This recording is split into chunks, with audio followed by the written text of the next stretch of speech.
Hi, I'm Erin Leach, and you're listening to the In the Middle of It podcast. This is a space for the ambitious woman navigating the beautiful, messy intersection of motherhood, business, and spirituality.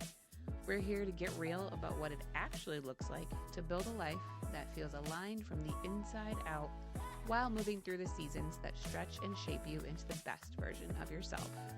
So, whether you're in a season of high speed growth or quiet reflection, you're exactly where you're supposed to be. Let's get ready for this week's episode. Hello, and welcome back to In the Middle of It. This week, going to chat all about probably some tough love kind of moments. Hello, and welcome back to In the Middle of It. This week is going to be probably chock full of some tough love moments. We're going to dive into all of the quote unquote excuses of time and money and readiness that I see lots of moms, including myself in the past and sometimes still, using as a way to kind of avoid embracing their ambitions and taking action towards their aspirations. And I say excuses with all my love because at the end of the day, they really are limiting beliefs rather than excuses. We're not always consciously aware that we are putting up these walls, so to speak, because they're really our subconscious and our ego just trying to keep us safe in our comfort zone. Sometimes it is easier to stay in a situation that is familiar and comfortable, but probably not desirable, over stepping out of our comfort zone into unfamiliar territory that can be pretty scary and ramp up our nervous system as we work toward this life vision that we're desiring. And again, it's not us consciously doing anything, or usually we're not really aware of it until at least it gets pointed out, maybe, unless you are super self-aware, then maybe you know that you're doing this and maybe you just don't know how to not do it anymore. But this is really just our ego and nervous system and our subconscious creating these limiting beliefs over and over just to keep us safe and keep things status quo, because there's so much unfamiliar territory. And if you think about it from an ancestral standpoint, we had to listen to these instincts, because if we didn't, then it probably meant that we might get mauled by like a saber-toothed tiger or something. But thankfully, there are no saber-toothed tigers anymore coming for us. It's really just some uncomfortable growth periods in this case. And we'll be all right. And on the other side is usually some really wonderful, rewarding situations. It's that business that's fulfilling for you and ideally also financially rewarding. And that's the whole ideal part of it. So I just want to clear the air that if you resonate with any of these, they are nothing to feel guilty or ashamed of or anything like that. That is not what I'm out here trying to make anybody feel, because we all have these different beliefs in different ways, myself included. Still work through some of these. It's not linear. It's not a linear process where you become aware of this limiting belief and you break it down and you understand where it's coming from and you dismantle it and then you're good forever. No, unfortunately, if it was that easy, I'm sure there'd be a lot of people doing a lot of really great things. But unfortunately, they come back, and in different situations, the same kind of beliefs might get brought up again, or they might kind of evolve into something similar but different. And you just got to keep doing the work, because for most of my listeners, I'm sure that you are someone who continues to grow and evolve over time, and you're always kind of looking for that next level of yourself. So if you are that kind of person, you're inevitably going to continue to come up against different limiting beliefs and like subconscious blocks at every level, at every stage. The whole saying of new level, new devil. There's always going to be something that you have to work through. So also hear me in saying that this is just continuous kind of work. This is like ordering groceries every week. It does not stop. It never goes away. We always need to eat. We always need to grow, especially if you are an ambitious mom or person. So let's really get into the meat of them. First one that I hear a lot from moms, especially work from home moms, is I will do this when the kids are in school and I have more time. And this is really multifaceted in my perspective because there is just the limiting belief straight up that like you have this misconception of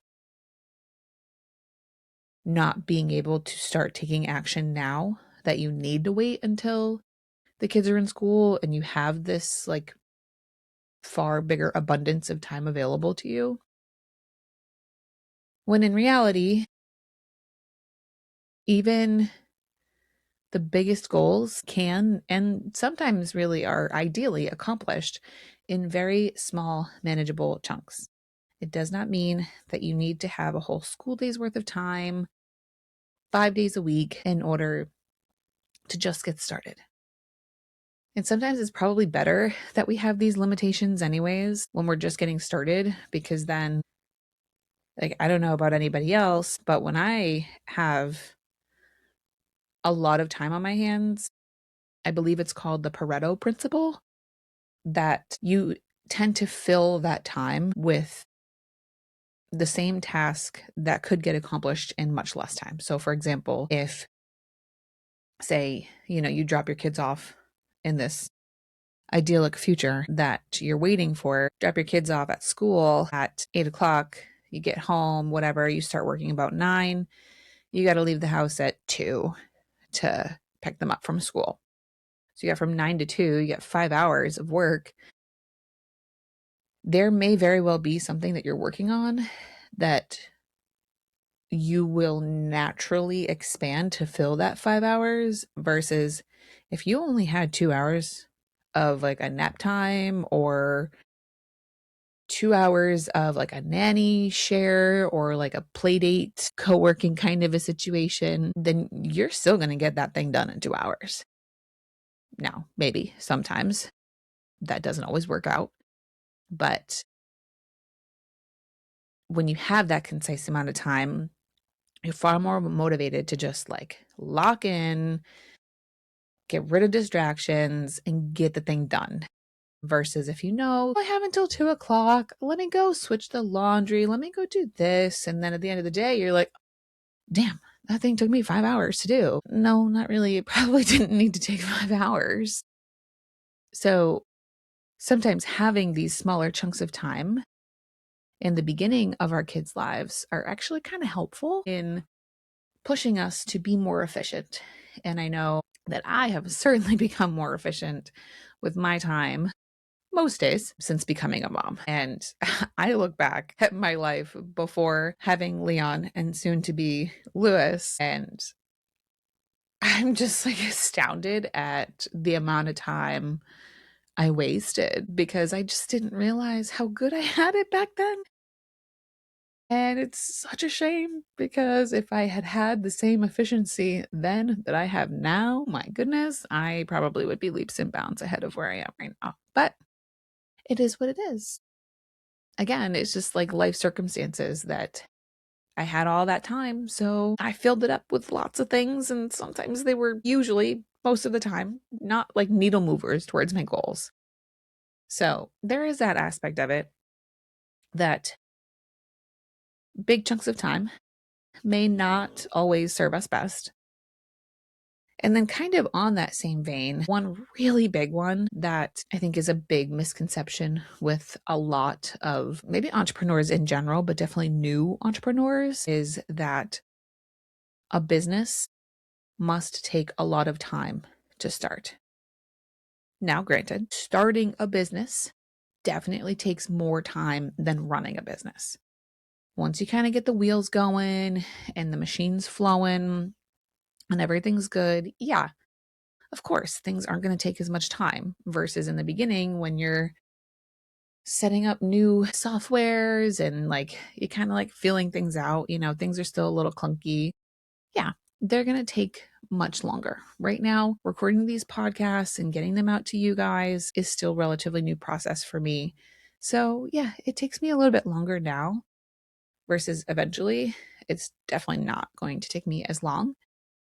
And then there are plenty of other things that you can do to even further reduce the amount of time things take through outsourcing. And I am just going to leave that like that because I definitely know I'll be recording a whole episode on outsourcing because I feel very strongly about it.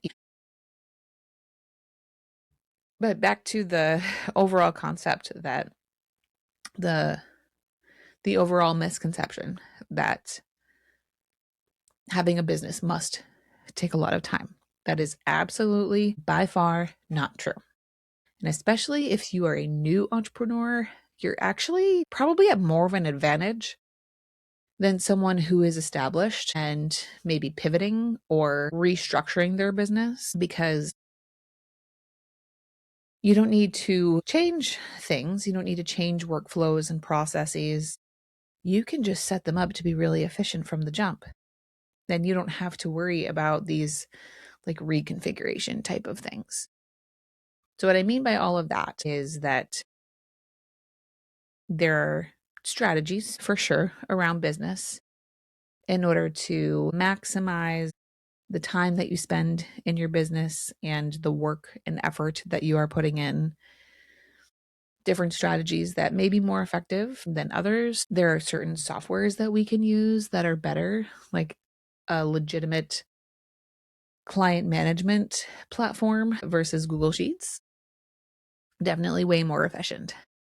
Some things like that are probably applicable for some, not so much for others, but I promise you, if you're looking for a way to kind of like streamline your business processes and simplify things, have a little bit more time efficiency, then there are certainly tools out there that you can do. Even just from a very basic standpoint of your typical system, like just you and like your step 1, step 2, step 3, this is how I do things kind of a flow. Just that alone can create more efficiency. And then in turn, things in your business don't take as long. I'm going to talk a little bit more about my overall like approach to working now as a work from home mom that has certainly evolved since being just a work from home person, a work from home woman who did not have children. Things were very different. So now with kids, my weekly flow has certainly adapted and I certainly use my time more efficiently and it's far more prioritized based on what is most valuable, what is most important given each day and each moment. So I actually really look forward to recording that one. That's going to be in the next couple of weeks coming out because it definitely relates a lot to what we're talking about today, especially what I've just already been talking about right now. So, yeah, the opposite of this misconception is that no, running a business does not actually need to take a whole lot of time. You can start a business from a very efficient point from the jump. And then it just gets more and more efficient as time goes on and you refine your processes, you figure out the flow that you're in. You're kind of like rinsing and repeating things versus like putting together the machine, so to speak. And then also with outsourcing and having more of a team to support you. And sometimes that may mean business team, or it could mean a home team in terms of house cleaner or dog walker slash just like being able to drop your dogs off at daycare, different things like that that may help you utilize your time in more efficient ways that are not necessarily always business related. So there is that. Business does not need to take a lot of time. And quite frankly, if you're doing it right, it doesn't take up a lot of your time. And there is so much more to unpack there, but I will move on for now. So the next one being all around money. And there isn't necessarily a specific misconception here around money, but I think a lot of moms can use money and finances, family finances, and all of that as a shield to prevent them from, again, stepping kind of into this next level of themselves and stepping into the unknown. And one good example can be, especially if you are currently a stay-at-home mom and you shoulder majority of the household management and childcare, of course, that you may think, well, because business takes a lot of time, first misconception, layered with, and I am the person responsible for caring for our children majority of the time, that I will need to find some sort of childcare replacement. And that will cost money, which is not something feasible for our family at the moment until I start making money in this business that I want to start.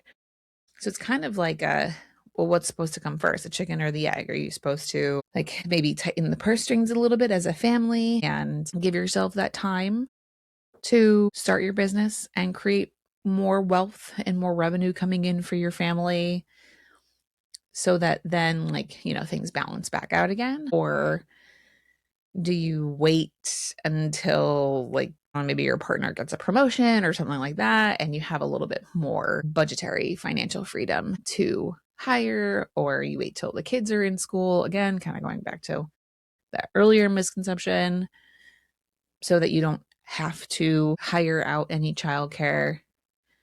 And I think for me here, my advice kind of centers around, like I said, this little bit of tough love, that where there is a will, there is a way. If you really want this bad enough, you can figure it out.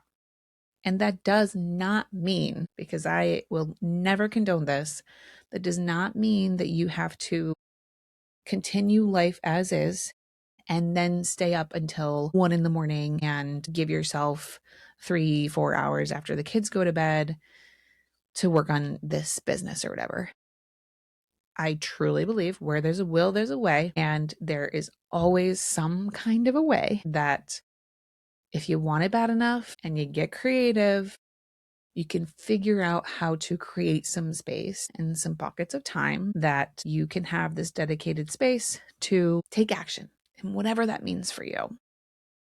So some examples of what this might look like could be a conversation with your partner, which I think no matter what should be part of the equation anyways. And having a conversation with your partner around usually like the division of labor at home and the mental load. And just acknowledging, first and foremost, that you have this desire to go after these aspirations, and tell them what the aspirations are like if you haven't already, and get them like really hyped up and in your corner of like, yes, that sounds amazing. Of course, I want to support you in doing that. And then, like I have mentioned in a few different episodes now here and there, if you read Eve Rodsky's Fair Play, she has a really great approach to this conversation around how to approach it in a way that is not like you're telling them they're not doing enough. It's more so advocating for yourself to have what she calls unicorn space, and that this is what that unicorn space could look like, what you would do within this space. Again, getting them really bought into your vision as well, and making it an absolute no-brainer that they're like, yeah, I mean, I can totally pick up this thing, this thing, this thing, this thing at home. And you can have a really, really great constructive conversation that honestly may also be a really great moment for you to strengthen your relationship, your marriage And this is probably for most couples the lowest hanging fruit that you can reach for to create a little bit more space in your life where you can start taking action towards your vision. Now, I am very well aware that unfortunately that some marriages are not quite so supportive. Some partners are not quite so supportive. And as much as I wish that that was not true at all for anybody, that's just reality. So if you feel a little apprehensive in having this conversation, I mean, honestly, send me a DM, send me a voice note, and I would absolutely love to talk through maybe how you could approach this with them or maybe figure out some different strategies.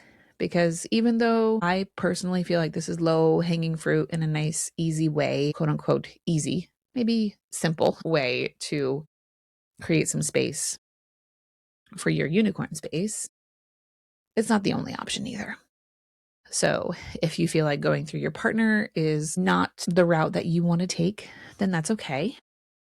Although I do feel like eventually you got to just have the conversation with them, but in time when you feel ready, because then there are so many other alternatives that you could probably look at that could give you a little bit more support so that you have a little bit more freedom to dedicate to these aspirations and your ambitions.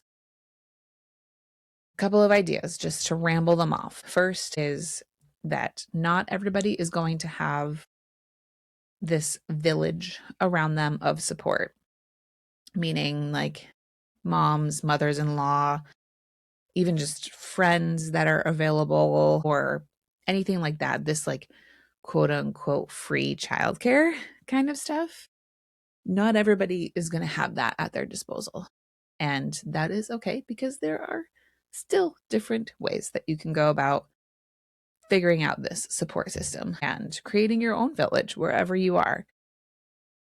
That could look like finding some kind of a mom community, mom group in your area. Sometimes that can be with maybe some local doulas who host mom groups. Just start chatting and you'll make some friends out of it for sure. And then you can also strike up conversation and say, hey, I am trying to do these things and I'm wondering if we could get the kids together for play date like once a week, and I will watch the kids for XYZ amount of time while you do you. Maybe she's also a work from home mom and maybe she's also in the same predicament and is like, hallelujah, finally someone.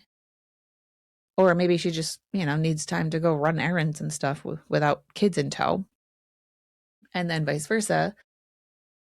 When she's had her time to do whatever, then she watches the kids and they get to play, they get socialization, and then you get your time to start taking some of these small little steps and setting up this business. And I personally love this option because, yes, it does help serve both of you in a very give and take way, but there are a lot of other like social benefits this as well for the two of you as parents, as moms, especially if you are both business women, to like bond over something that you're both clearly very dedicated to and building a friendship, building another social connection, but then also for your kids too, to again have these socialization moments. And especially if it became something that was regular and routine, they start to anticipate it. And routine and consistency, the bee's knees for these kids, especially the young ones, toddlers and such. So I love it for that reason. It's got a lot of ripple effects to your family and other aspects of your life outside of just your aspirations. And then there's so many other things where maybe there is a play space that has co-working rooms for moms. There's one in my area here in Rhode Island where the downstairs is a play space monitored by licensed professionals. And then they have small little like completely closed off office spaces if you need time to be on a call or to record a podcast. Or they have also just like open table space if you just got to go and like, throw some headphones on and get some work done while your kid's downstairs. Perfectly accessible to you. You can check on them as much or as little as you want. And they're still being watched over and supervised downstairs to make sure that everybody is safe. And they will very much come up to you and let you know if anything is going on. So you might have something like that in your area, or you may, again, with a mom group or just a couple of mom friends, be able to figure out some kind of nanny share situation. Usually these end up looking like one childcare provider coming to one home, and like all the kids are there at this one home. And so the nanny, the childcare provider, is watching all these kids all at one time. And then you're not each paying for solo time from this provider. You're kind of like sharing the cost. And usually it's a little bit more because, then you're talking 2, 3, 4, however many kids, especially different ages and such too. Their care cost is probably going to change a little bit, but when you divide it up amongst the group, it still usually ends up being a little bit more affordable than if you were to just hire this person on your own as one single family. So that's also an option. And there are so many other creative ways out there that you can carve out just a little bit of time. And even absolute worst case scenario that you can't figure anything out like this, if none of these options work for you or anything else, then I still think that there's a way, depending on the age of your kid, to either work during nap times. And again, being really efficient with that time and just knowing that this 45-minute nap that I know is no more, no less than 45 minutes on the dot, I need to make the most of it. And you will. And if you are fired up about whatever this new endeavor is for yourself, it's going to be super easy to carve out these pockets of time. And then there's the whole construct of following a plan and not following your daily motivation and mood. That is a challenge that I have all the time, especially right now, very pregnant. But regardless, there are still pockets of time. If you have young kids, you've got nap times. Maybe it's when your partner gets home and you say, hey, okay, you're home every day at 4. Would love it if I could have from 4:30 to 5:30, 3 or 4 days a week. And again, you just make the most of that hour and you get done whatever you get done. Some days is going to be awesome, amazing, and you accomplish so much. Other days, you're going to be like, well, that was totally and utterly useless. Great. And then if you have older kids, older meaning like past nap time age, like 4, 5, 6 years old, before they start getting into school, you can start to encourage them to do some independent playtime. I know for me with Leon, he's starting to get to an age where we can kind of build a little bit of a schedule for him, more or less. So, being able to now finally bring my laptop out to the dining room and telling him, hey, let's do this XYZ activity that's like more or less independent, ideally, and especially as he gets older, it'll be even easier to do independent activities. Mommy's going to work at the table. And just telling him, like, hey, this is where we get to work together. Instead of mommy going in her office and closing the door and, I'm like inaccessible to him. Now we get to do it together. And I get to work on my computer and you get to do these activities with me at the table. And like, you're still there. Maybe sometimes it is not the most like focused work time. But again, if you if you adjust your expectations given the situation, like that kind of a situation, if that was my only option, I'm going to know for sure that, this is probably not going to be my most productive time. But maybe I have another hour after bedtime. For me, that usually looks like 7:30 to 9ish that I'm able to have that focus time.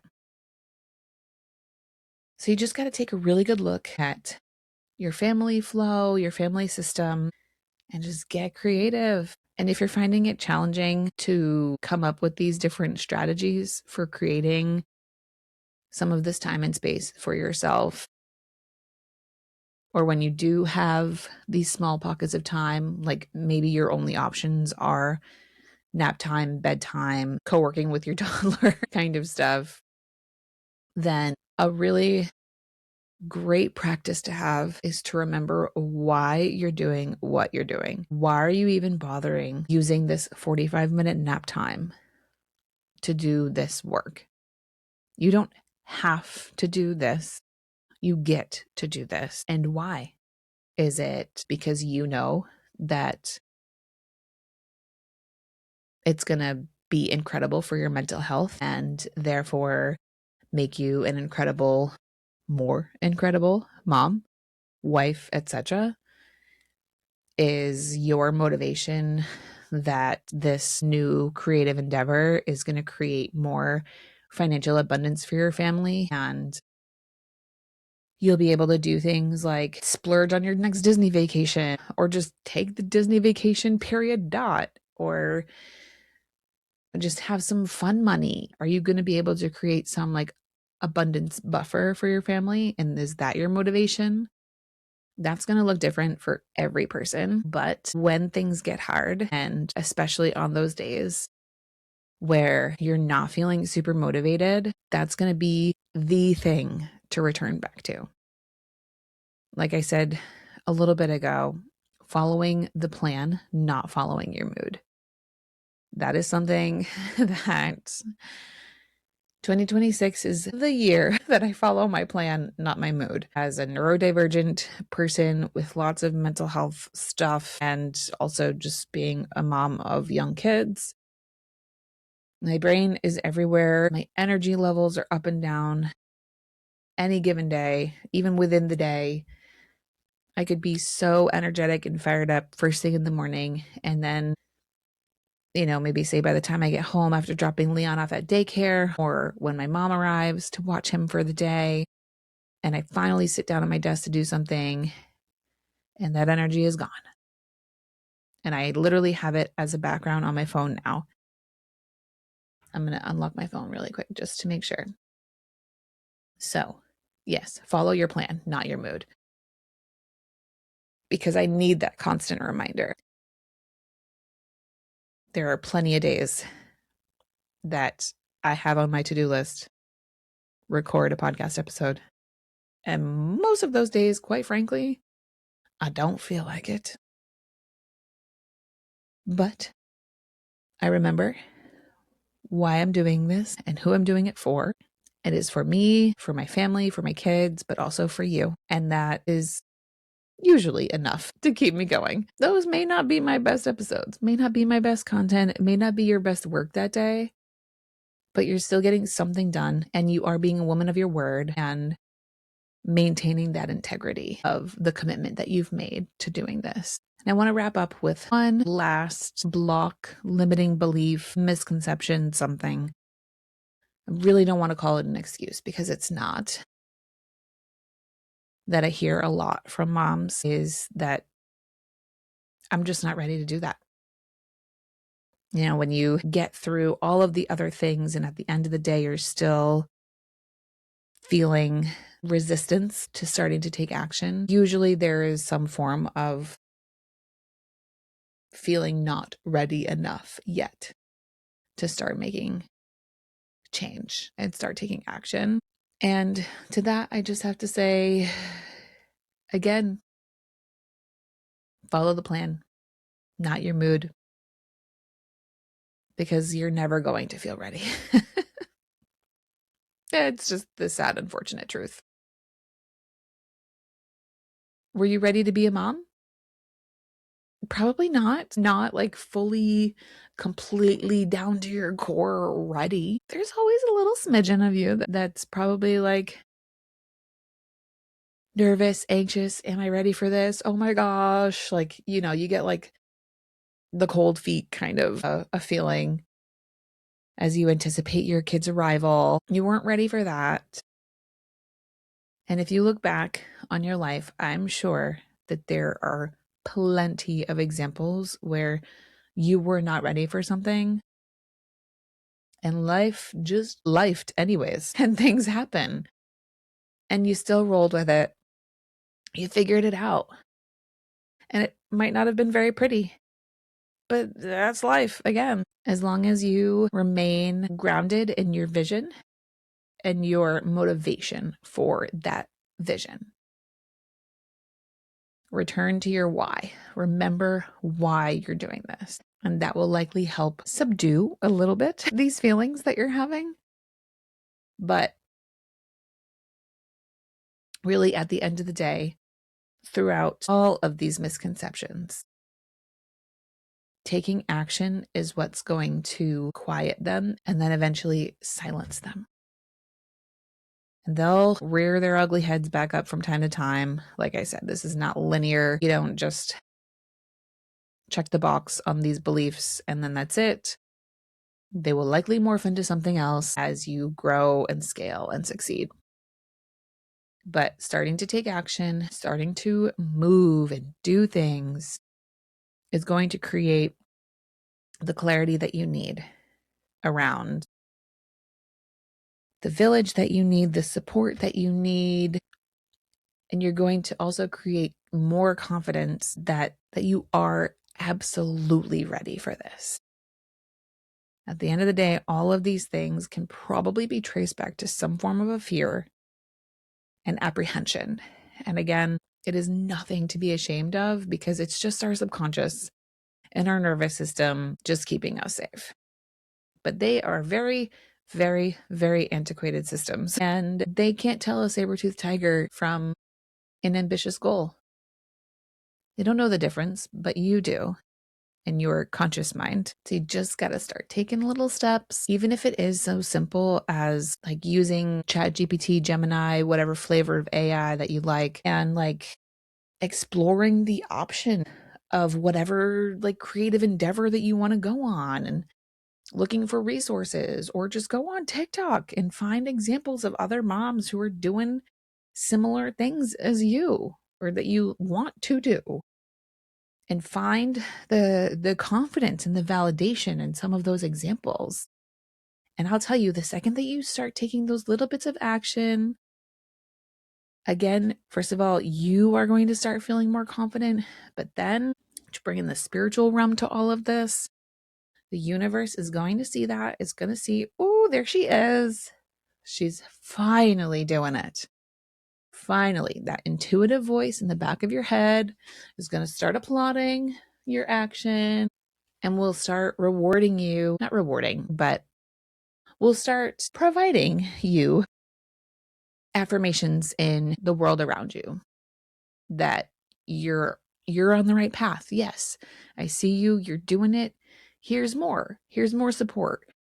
That might look like initially you couldn't find anybody to do a nanny share, but you start making it work with nap times and bedtimes, and you do this, and your partner's being as helpful as they can. And a couple of months later, there is that mom who posts randomly on a Facebook group from your local community that she's looking for someone to do a nanny share with on the days that work perfectly for you, and you never go on Facebook, but you just happened to go on Facebook that day, and boom, that was the first thing that you saw in your feed as soon as you opened the app.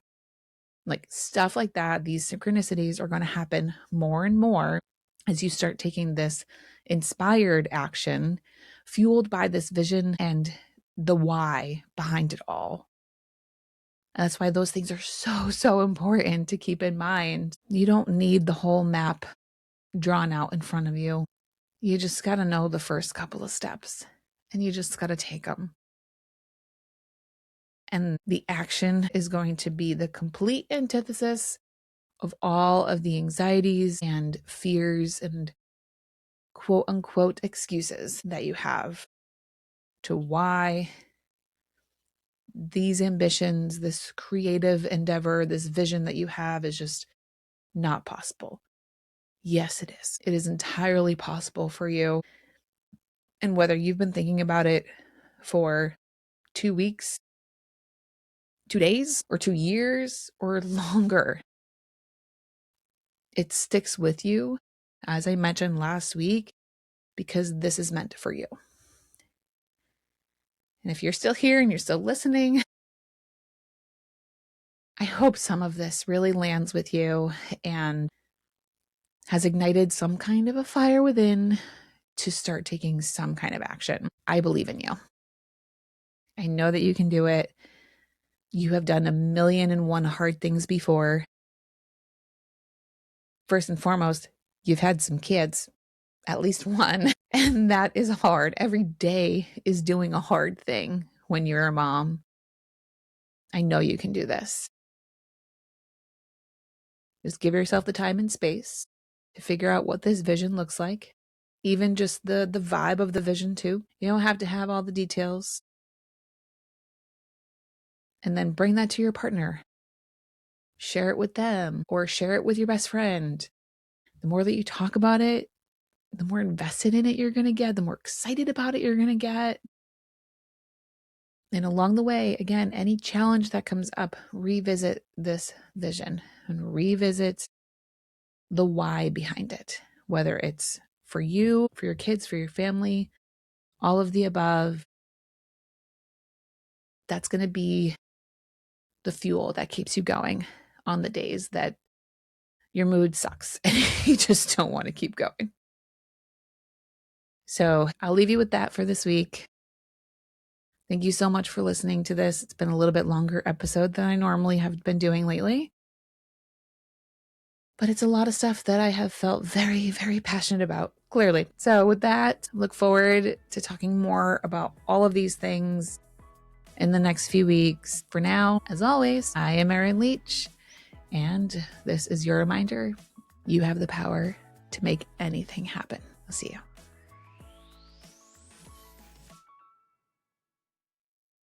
Thank you for listening to In the Middle of It. If you found some inspiration in this episode, I'm sure it'll inspire others too. So head over to your podcast player, hit that subscribe or follow button, and leave a 5-star rating or review. It might seem small, but your review will help more women find these conversations and join our empowering community.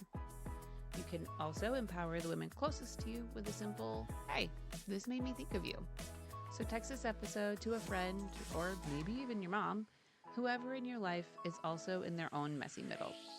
You can even take a screenshot of this episode, tag me at I am Erin Leach, and post it to your stories. I can't wait to connect with you online until we meet back here again next week for the next episode of In the Middle of It podcast.